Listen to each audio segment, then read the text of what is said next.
Olá, gente. Meu nome é Ale Monteiro de Castro, sou doutoranda em Ciências Sociais pela PUC-Rio, também sou jornalista e sou consultora de oratória para mulheres. E hoje eu vou contar um pouquinho para vocês, um pouco do que me vem sido questionado, perguntado e muito comentado pelas mulheres que eu tenho fornecido esse trabalho de oratória, que é a questão do medo, a dificuldade que a gente tem de acreditar que somos capazes de fazer alguma coisa. E isso é mais forte e é uma pressão maior, principalmente nas mulheres. Por isso eu vou contar para vocês das vezes que eu senti medo, tá certo?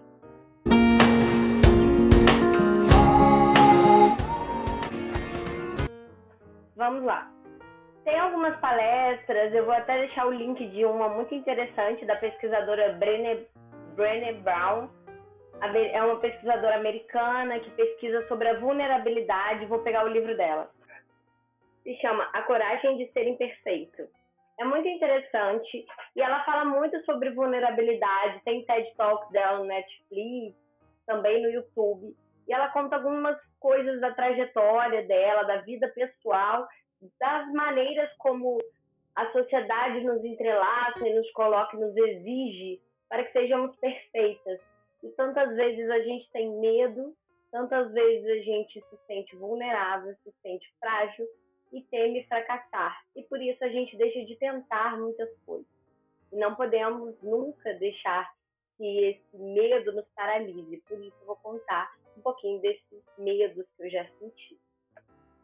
Eu costumo comentar com as minhas alunas que a minha estratégia principal para lidar com o medo do fracasso, o medo de não conquistar alguma coisa, o medo de algum projeto pessoal ou alguma ideia minha não ser exatamente aquilo que eu esperava, não ser algo de qualidade. Geralmente isso da questão da qualidade não acontece tanto porque eu tento me programar para fazer com uma certa antecedência para poder sempre ir editando e alterando para ficar dentro do padrão que eu espero. Mas muitas vezes isso foge do nosso controle. E essa é uma das questões principais que a Brené Brown fala nesse TED dela. Ela comenta um pouco sobre isso. Muitas coisas que fogem ao nosso controle na vida se transformam em medo de fracassar. E a minha estratégia, como eu estava dizendo, uma das principais é, várias vezes a gente sente medo, a gente realmente sente medo de não conquistar algo ou de se dedicar muito a alguma coisa e aquilo não sair conforme a gente esperava, não rendeu o resultado positivo que a gente queria. E aí eu tento pegar e pescar na minha memória outros momentos que eu também senti medo, porém que eu tive sucesso. E aí eu posso pensar em entrevistas de emprego, posso pensar em entrevistas acadêmicas, mestrado, doutorado, no ingresso na própria graduação, que era em outra cidade, com outras dificuldades, com enormes desafios. E eu comecei 2 graduações ao mesmo tempo, eu não achei que eu ia dar conta, mas eu comecei a estudar bastante, peguei um ritmo bom e comecei a gostar muito daqueles assuntos que eu tinha que estudar e aquilo me fortaleceu cada vez mais para eu crescer ali dentro dos meus próprios estudos e continuar praticando, estudando e ampliando os meus conhecimentos, dando conta, apesar das dificuldades, do processo de graduação, de fazer os 2 cursos ao mesmo tempo. Então, toda vez que eu tenho essa dificuldade, eu afasto essa dificuldade, esse medo que tenta nos paralisar de alguma maneira, eu afasto lembrando de algum sucesso que eu tive, de algum projeto que eu concluí e fiquei muito feliz, ou algo que eu iniciei, que eu entrei, que eu desejava muito. E em alguns momentos eu quase tive medo ou achei que eu poderia não ser capaz de conquistar aquele resultado. É a primeira estratégia que eu utilizo quando eu penso nisso. Quando eu penso nesse medo que chega até a gente. Então eu começo a pensar nos momentos que eu vou iniciar uma live. Eu faço várias lives, faço vídeos, faço conteúdos para o Instagram, para o YouTube, para o Facebook. Posto alguns textos no Twitter também, algumas partículas menores aí. E fico pensando, no início de algumas lives, vem aquele monstrinho na minha cabeça, e ele fica me atordoando. e eu fico pensando assim, será que ninguém vai entrar? Será que alguém vai querer assistir isso aqui? E se eu fizer uma live por dia numa semana, será que vai ter público? Porque eu já penso assim, o número de pessoas me assistindo é importante, claro, eu sou grata por cada uma delas. Mas, se eu tiver poucas pessoas em relação à quantidade, isso não me afeta de forma nenhuma. Porque eu penso, poxa, se eu puder levar algum conhecimento, levar informação, ou entretenimento, ou alguma troca para uma dessas pessoas, eu já estou no lucro, porque eu estou cumprindo o meu papel. É isso um pouco que eu penso na hora da live. Portanto, o número de pessoas não é um problema para mim. O meu medo maior geralmente é: será que não vai entrar ninguém? Ninguém, zero, ninguém, nem a minha mãe. E aí, quando eu penso nisso, eu lembro de um professor muito querido, que ele fala algo sobre o medo. Ele comenta, o nome dele é Rafael Hausmann, vou citar, e ele fala uma frase que eu acho incrível e bem prática para a gente pensar e fazer esse exercício de tirar esse medo que faz a gente ficar desesperado. É o seguinte, o que de pior pode acontecer? Se você vai começar a vender algo, se você vai começar a tentar fazer um concurso público, passar numa prova, o que de pior pode acontecer? Você pode estudar e não passar. Mas aí haverão outras provas. Você vai continuar tentando, certo? Então, assim, tudo bem. Não passou, fica triste, claro, frustrado, mas tanta gente está há anos tentando, tudo bem, vamos tentar mais uma vez. Na live é a mesma coisa. Se ninguém entrar, tudo bem.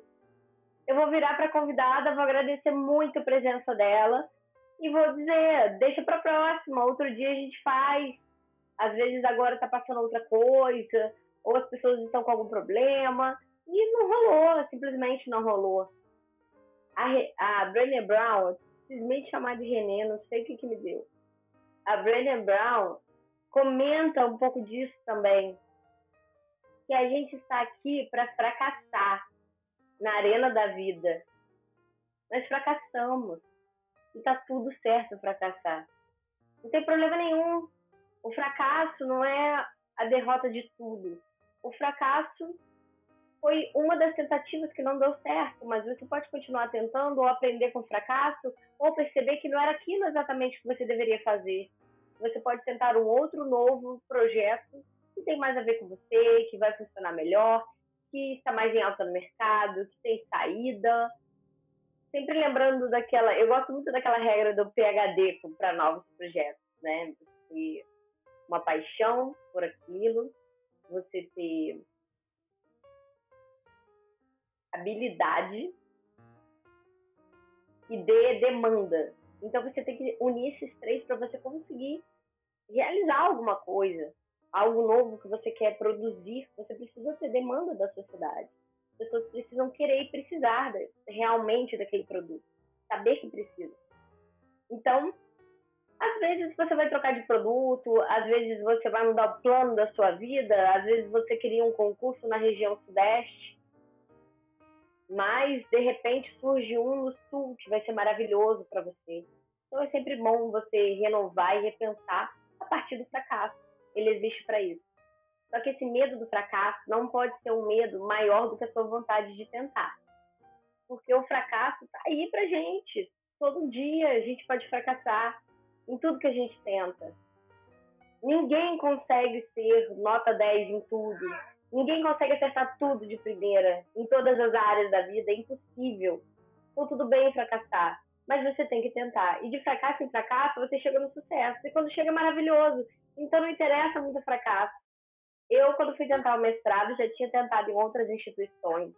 Eu não passei. Nossa, eu estudei tanto, tanto. Por isso que eu tô contando um pouco dos meus medos. Esse mestrado, quando eu fui fazer processo seletivo, eu li 17 livros. Num período muito curto, de 30, 40 dias. Eu, assim, me dediquei inteiramente. Eu lia de madrugada. livros extensos, livros complexos de ciência política, alguns de relações internacionais. E fui também, até conseguir as leituras, conseguir todos os exemplares, algumas vezes era até complicado. Mas eu passei no primeiro momento do processo seletivo da prova teórica, que você escreve, cursiva. E depois, quando eu fui para a entrevista, eu não tinha maturidade suficiente para criar um projeto próprio. Eu tinha algumas dificuldades, eu tinha algumas limitações que atrapalhavam nisso. E alguma falta de experiência naquilo ali mesmo, que realmente foi assim um problema para eu conquistar aquilo naquele momento, naquele lugar. Não funcionou. E quando eu fui para o processo seletivo, eu não concordo com a forma como eu fui tratada. E a partir disso, eu comecei a ficar com muito medo de tentar novamente. Fiquei com medo, achei que não deveria, talvez, e deixei aquilo pra lá um pouquinho. Aí surgiram novos processos. E eu falei, vamos ver, não rolou. Tentei alguns outros, tentei um outro também que eu estudei pouco. Aí pensei, vou tentar, vai que. Não é, vai que. Processo seletivo exige da gente, a gente tem que ter a formação mesmo, a gente tem que estudar. Muitas pessoas, quando falam de oratório, o curso que eu fiz, alguns outros cursos, comentam que não importa o conteúdo, por exemplo, numa apresentação. O que importa é a forma como você fala. Eu discordo. Quanto mais você estuda o conteúdo dentro de um limite, de um equilíbrio, melhor, mais bem preparado você vai estar, mais tranquilo você pode conseguir ficar para desenvolver bem as técnicas. E eu realmente não tinha conteúdo suficiente, não estudei tão bem e não passei pela segunda vez. Na terceira, eu tentei na instituição que eu entrei, que foi a instituição que eu fiz graduação, a instituição que eu gosto muito, que eu amo de paixão, que é a PUC.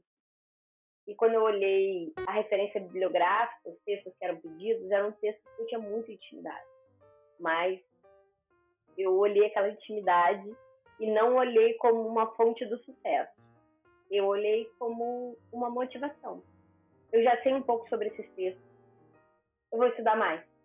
E ali eu comecei a estudar, me dedicar e tentar fazer o melhor possível. Tinha apenas um livro que eu não tinha lido ainda. E na hora de desenvolver a pesquisa, eu desenvolvi algo muito meu. Algo que eu tinha intenção, que eu acreditava, que ainda faltava aparar várias arestas, mas algo que eu criei. Da outra vez eu pedi ajuda de alguns colegas e ficou meio no meio do caminho, porque eu não estava preparada. Então, algumas vezes os fracassos vêm também para mostrar que não está na hora ainda daquilo acontecer, ou não é naquele lugar, naquele momento. Eu tive uma live recente, uma psicóloga, Thaisa, maravilhosa, e ela comentou isso de entrevista de emprego. Muitas vezes você não passa e fica super frustrado. Mas, na verdade, foi melhor assim. Aquela vaga não era para você, exigir de você algo que você não estava pronto para dar. Ou ia aproveitar pouco as suas melhores qualidades e aquilo ia te estressar cada vez mais.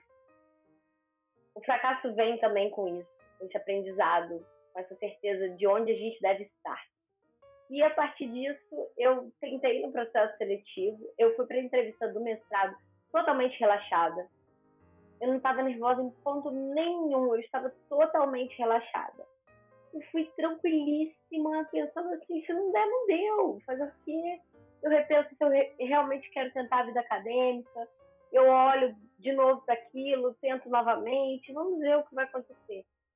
E entreguei para mim, entreguei para quem chama de universo, Deus, o que for. Eu entreguei para o destino, entreguei para o que tinha que acontecer. E não deu outra, realmente. Aquele meu medo morreu.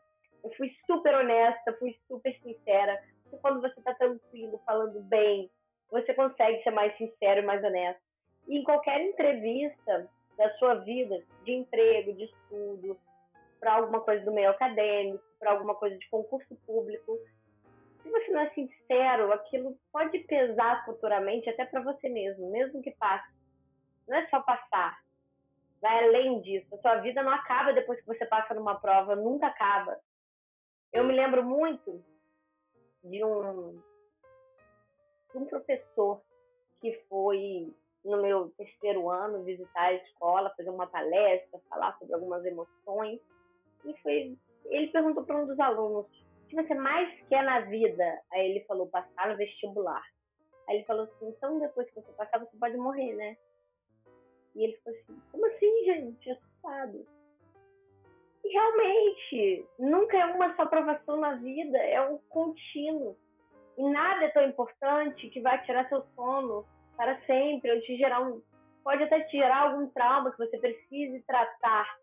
Mas quando você consegue ir tranquilo pensando, isso pode ser mais um passo importante da minha vida, ou não acontecer nada e eu vou dar continuidade.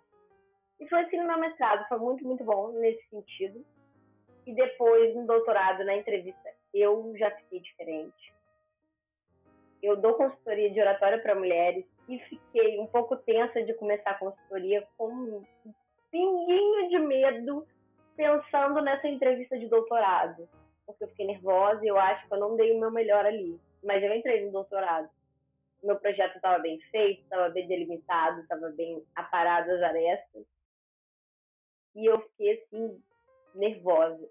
E aí depois eu pensei que eu falo tanto de vulnerabilidade quando eu falo na consultoria sobre alguns problemas que as mulheres têm durante o processo de melhoria, de ampliação das técnicas de oratória.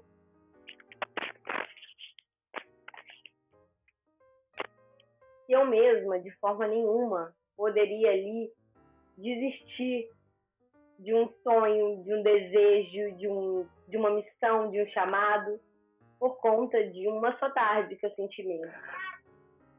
Eu nem me lembro se foi manhã ou tarde. O medo estava tão apavorante. Eu realmente senti medo. Isso passou, essa fase passou. É porque eu coloquei muitas expectativas. E chegando ali, eu fiquei... As minhas inseguranças afloraram de algumas coisas do meu projeto, porque eu estava finalizando meu mestrado. E eu fiquei realmente um pouco paralisada com aquele medo. Eu não fui tão bem. A minha oratória, que é meu ponto forte, talvez, ali ele ficou um pouco manco, ficou um pouco capenga. E eu fiquei tão triste com aquilo. Mas isso serve pra gente repensar que realmente a gente não tem que exigir o tempo todo. Eu posso ter fracassado em partes ali, não ter sido tão boa quanto eu queria, quanto eu esperava. Mas eu dei o melhor que dava naquele momento, naquele dia, naquela situação em que eu executava várias atividades e eu realmente estava sob estresse. Então eu te falo, toda vez que tiver medo de tentar, não se sentir bom o suficiente, não se sentir boa o suficiente, se lembra daquele momento de êxito que você conquistou alguma coisa. E depois você pensa, o que de pior pode te acontecer? Se fracassar, todo mundo fracassa. Nunca se esqueça disso. Por isso contém partes, uns pinguinhos aqui, algumas historinhas relacionadas aos meus medos. É engraçado porque os medos são tão irracionais que, por exemplo, eu apresentei um prêmio na Fiocruz, que eu trabalhava lá. Eu apresentei um prêmio que, assim, alguns cientistas super famosos no campo da saúde que representavam nomes muito importantes do mundo inteiro para a cura e erradicação de doenças super fortes, como poliomielite, dentre outras, estavam lá e iam ser homenageados, e eu não fiquei nervosa em momento nenhum. E eu tinha que falar palavras como erradicação de doenças, doenças com nomes enormes, pesquisadores com sobrenomes complexos, algumas palavras em outras línguas, e eu fiquei calma e tranquila, estava muito calor, ainda assim, a premiação durou por horas, e eu fiquei tranquila. E durante a minha entrevista de 15 minutos de doutorado, acho que foi até menor que isso, eu tinha professores que eu já conhecia e eu fiquei nervosa para falar somente a minha língua, para falar somente sobre algo que eu já sabia, que eu já estava ali envolvida, um projeto que eu criei. Mas quando a gente deixa esse medo irracional tomar conta, realmente a gente acaba não indo tão bem. Claro, Não é uma questão somente de querer que o medo vá embora e vai medo, tchau. Mas que a gente saiba também lidar com esse medo depois que passou. Olha para trás e foi um medo naquele momento, tá tudo bem, porque todo mundo fracassa. E se você fracassar um pouquinho, lá na frente você vai ter uma vitória e assim vai, assim é a vida. Nesse livro ela fala muito disso, da importância de você estar online agora, mas você está presente na arena da sua vida. Não adianta a gente fugir do nosso sucesso, deixar de tentar. E assim foram outros também. Teve um congresso que eu participei que eu não acreditava nem 1% que eu ia conseguir entrar, mas eu fui e mandei meu resumo, mandei em cima da hora. E eu fui chamada, eu participei, eu apresentei, eu acho que eu fiz super bem, eu fiz contato. Imagina se eu não tivesse tentado, com medo de não conseguir. A gente tem que tentar, senão realmente sempre tem momentos de paralisia, de maior dificuldade na nossa vida, de maior introspecção. Mas a gente sempre tem que colocar na balança e repensar e olhar com mais amor para os nossos próprios fracassos e para as nossas próprias vulnerabilidades. Afinal de contas, muitas pessoas têm medo de falar alguma coisa errada ou de passar uma informação inadequada. Aí recebe um convite para uma live interessante, importante, não vai. Tem um negócio, empreende, e aí na hora de gravar os stories, não faz. Ah, você é ridícula, vão rir de mim. E aí você não tenta. Você vai deixar de vender, de crescer por causa disso. Se você é ridícula, eu também sou, e somos todos nós, que bom. Melhor assim. Melhor ser ridícula do que ficar paralisada. Melhor errar do que nem tentar. Se a gente não tenta, a gente não acerta nunca. De verdade. Espero que vocês tenham gostado desse conteúdo. Foi muito sincero, foi com muito carinho. E um beijo para todas e todos. Espero que vocês repensem também, reflitam sobre isso. E me contem aí quais são os maiores medos de vocês e como vocês lidam com eles. Quais são as estratégias, as dicas especiais para lidar com isso. Um beijão.